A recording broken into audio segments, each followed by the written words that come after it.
All right, welcome to The Explainer. Today, we're going to dig into an ancient law that, at first glance seems, pretty perplexing.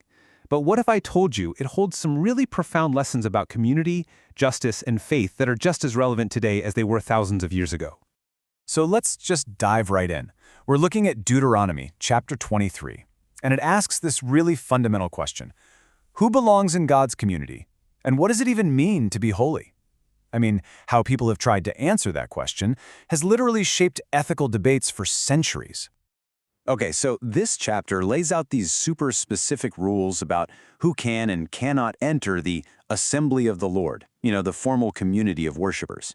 And to our modern ears, let's be honest, some of these rules sound pretty challenging, even a little strange, which leads us to the big question. What was the point? What was the underlying purpose here?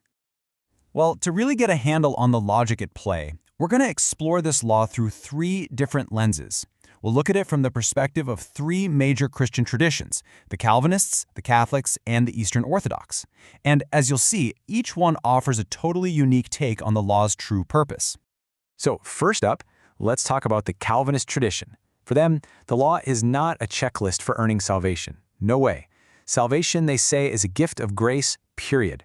So the law, it functions more like a user's manual for a life that has already been saved. It's a guide for how to live a life of gratitude and, really importantly, how to keep the whole community healthy and on track.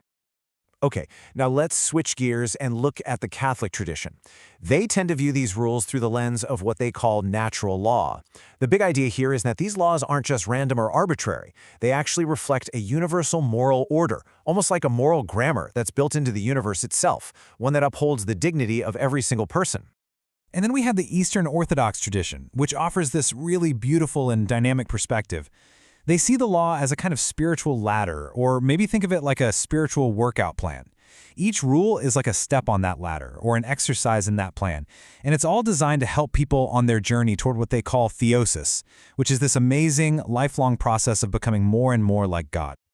Okay, so these are great theories, right? But how do these different lenses actually work in practice? Well, let's find out.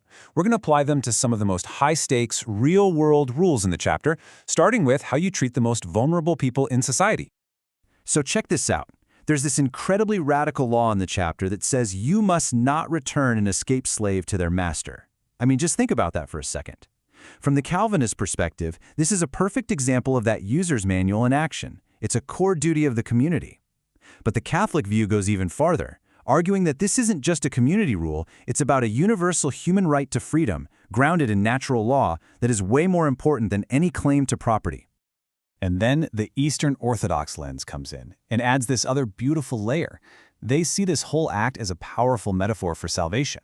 The slave running for physical refuge in the community, that's a picture of every single one of us seeking spiritual refuge in God, escaping our own bondage and entering into a new, totally free relationship. All right, now what about money? Specifically, the rule against charging interest to a fellow community member, a brother. From the Calvinist point of view, it's all about covenant logic. Inside the community, loans are about helping each other out, not making a profit. But the Orthodox focus is way more internal. For them, this rule is really about the creditor. It's a tool to help them overcome the sin of greed and grow spiritually. And then you have the Catholic tradition, which takes this principle and makes it universal. They say, hey, it's not just about who you're lending to.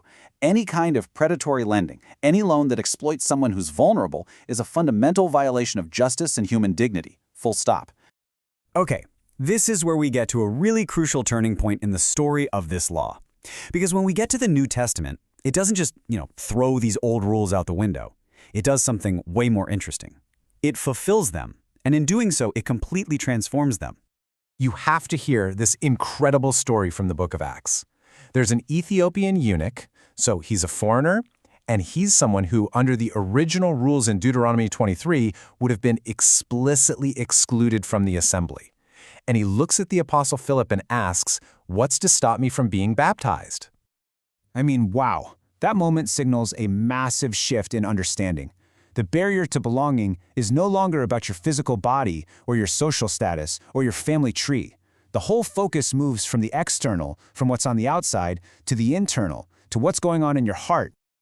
And this whole transformation really comes to a head in what the Apostle James calls the royal law. Love your neighbor as yourself. That one single command, it becomes the ultimate key, the master lens for understanding all the other rules. It's the core principle that gives every other law its true meaning. So, you might be thinking, okay, that's interesting ancient history, but why does wrestling with this old, complicated text actually matter today? Well, here's the kicker. It turns out that these three very different paths, these different ways of reading the text, often lead to the exact same destination when it comes to today's biggest ethical challenges. Yeah, it's pretty amazing. Whether you start from a place of covenant duty or universal human rights or a personal path to spiritual union, all three traditions end up converging on some really powerful modern applications. They all lead to a fierce condemnation of human trafficking, a total rejection of predatory economics, and a powerful defense of just being honest with each other. And this chart just lays it all out so clearly, it really gets to the core of what we've been talking about. You can see the different flavors, right? The Calvinist tradition, emphasizing the law as this practical guide for a grateful community.